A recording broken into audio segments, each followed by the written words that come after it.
কালকে ছিল শ্রাবণ মাসের প্রথম সোমবার আর এই ভিডিওটা কালকে করা হয়েছিল। তো দেখো রাত্রেবেলা তোমাদের দাদাভাই বাড়ি আসার পথে আমার জন্য সবুজ কাঁচের চুড়ি নিয়ে এসছে।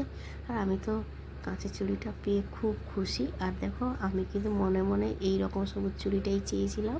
প্লেন সবুজ চুড়িটা আমি চাইনি, কারণ প্লেন চুড়িটা আমার ভালো লাগে না, কিন্তু সবুজের মধ্যে এরকম গোল্ডেন ছোটো ছোটো বুটি বুটি থাকে, এটা কিন্তু আমার খুব পছন্দ এই চুড়িটা।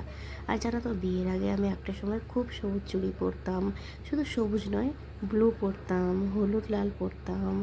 তো আমার খুব পছন্দের কাঁচের চুড়ি। তো বিয়ের আগে চুড়ি পরতে আমি খুব ভালোবাসতাম, কিন্তু বিয়ে হয়ে যাওয়ার পর আমি চুড়ি পরি না। শাঁখা পলার সঙ্গে অবভিয়াসলি আমি সবসময় গোল্ডেন চুড়ি পরি, কিন্তু বাড়িতে নর্মালি শাঁখা পলাই পরা থাকে।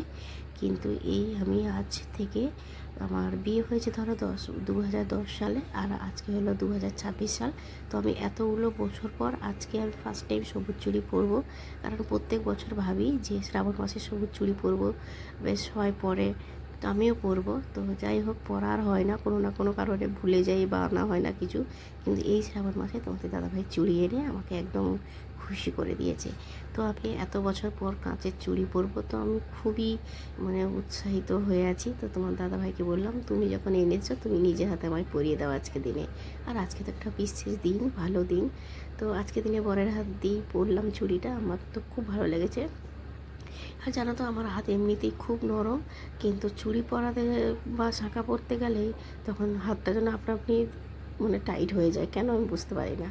তো কিন্তু হ্যাঁ, লাগছে না, একটু নর্মালভাবে ঢুকে যাচ্ছে, কিন্তু তাও আমি বললাম আস্তে আস্তে ঢুকাও, পরতে গিয়ে না আবার ছেড়ে যায় চুড়িগুলো। তো দেখো পরিয়ে দিল, আমার হাতের মাপটা একদম ঠিকঠাক এনেছে, খুব সুন্দর লাগলো। তবে আমায়ও ফোন করেছিল, বললো কী সাইজ বলবো, আমি বলে দিয়েছিলাম যে তুমি 24 সাইজ বলবে, ওরা দিয়ে দেবে। তাই জন্য দেখো দিয়ে দিয়েছে। আর এখন আমি বসে পড়েছি আমার বরের পা টেকতে, কারণ আজকে বিশেষ দিন, বিশেষ দিনে বরের সেবা করলাম।